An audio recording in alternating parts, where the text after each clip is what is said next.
আমরা এই মুহূর্তে দাঁড়িয়ে আছি বেনাপোল স্থলবন্দরে এবং আমরা কিন্তু দেখতে পাচ্ছি যে যেমনটি আমরা গণমাধ্যমে দেখছি, সামাজিক যোগাযোগ মাধ্যমে, যে ভারত বাংলাদেশের মধ্যে একটা অস্থির পরিস্থিতি বিরাজ করছে। কারণ কিছুদিন আগে আগরতলায় বাংলাদেশের হাই কমিশনে হামলা হয় এবং সেটারই প্রতিবাদে কিন্তু দুই বাংলার মধ্যে এক ধরনের অস্থিতিশীল পরিস্থিতি বিরাজ করছে।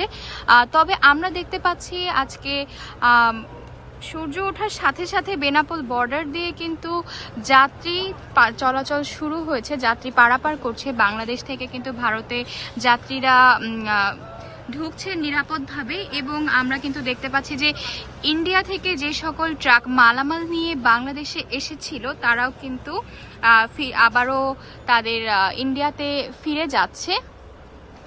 তাই আমরা দেখতে পাচ্ছি যে সামাজিক যোগাযোগ মাধ্যমে আমরা যে ধরনের উত্তেজনা কিংবা যে ধরনের প্রোপাগান্ডাগুলো দেখতে পাচ্ছি সেগুলো কিন্তু আসলে কতটা সত্যি।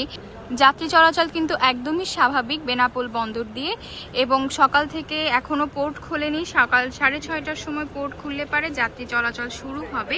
এখন বাজে সকাল 5:30। আমরা দেখতে পাচ্ছি যে যাত্রী চলাচল কিন্তু ইতোমধ্যেই স্বাভাবিক রয়েছে এবং ট্রাকগুলো যেগুলো ভারত থেকে বাংলাদেশে ঢুকেছিল মালামাল নিয়ে তারা কিন্তু আবারও ফিরে যাচ্ছে ভারতের উদ্দেশ্যে এবং সকাল থেকে ট্রাকের একটা বড় লাইন আমরা বেনাপোল বর্ডারে দেখতে পাচ্ছি। সূর্য ওঠার সাথে সাথেই যেন আমরা দেখতে পাচ্ছি বেনাপোল বর্ডারে ট্রাকের সারি যেগুলো মালামাল নিয়ে ভারত থেকে বাংলাদেশে এসেছিল এবং তারা আবার কিন্তু ভারতে ফিরে যাচ্ছে।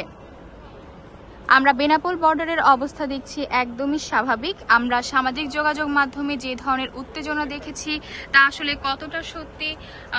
তবে কিছুদিন আগে কিন্তু ফেনী সীমান্তে, ফেনী স্থলবন্দরে কিছু ভারতীয় উগ্রবাদীরা স্লোগান দিয়েছিল যে বাংলাদেশি কাউকে দেখলেই লাঠিসোঁটা নিয়ে তাদের উপরে হামলা করা হবে এবং ভারতীয় চিকিৎসকও ঘোষণা দিয়েছিলেন যে ভারতীয় পতাকায় প্রণাম না করলে পারে চিকিৎসা দেওয়া হবে না বাংলাদেশিদের।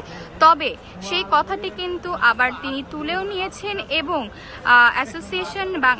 ভারতীয় চিকিৎসক অ্যাসোসিয়েশন থেকে কিন্তু জানানো হয়েছে যে বাংলাদেশিদের চিকিৎসা দিতে তাদের কোনো ধরনের আপত্তি নেই। অর্থাৎ দুই দেশের মধ্যে যে অস্থিতিশীল পরিস্থিতি বিরাজ করছে, যদি সরেজমিনে দাঁড়িয়ে দেখা যায় তাহলে পরিস্থিতি কিন্তু অনেকটাই স্বাভাবিক। তবে উত্তপ্ত শুধুমাত্রই সামাজিক যোগাযোগ মাধ্যমে, যেমনটি আমরা দেখছি এখানে কিন্তু তেমন কোনো কড়া নিরাপত্তা ব্যবস্থাও নেই, কোনো রকমের হামলার ঝুঁকিও আমরা এখানে দেখছি না। তো সেক্ষেত্রে যদি বলি তাহলে হয়তো উত্তাপটা শুধুমাত্র সামাজিক যোগাযোগ মাধ্যমেই।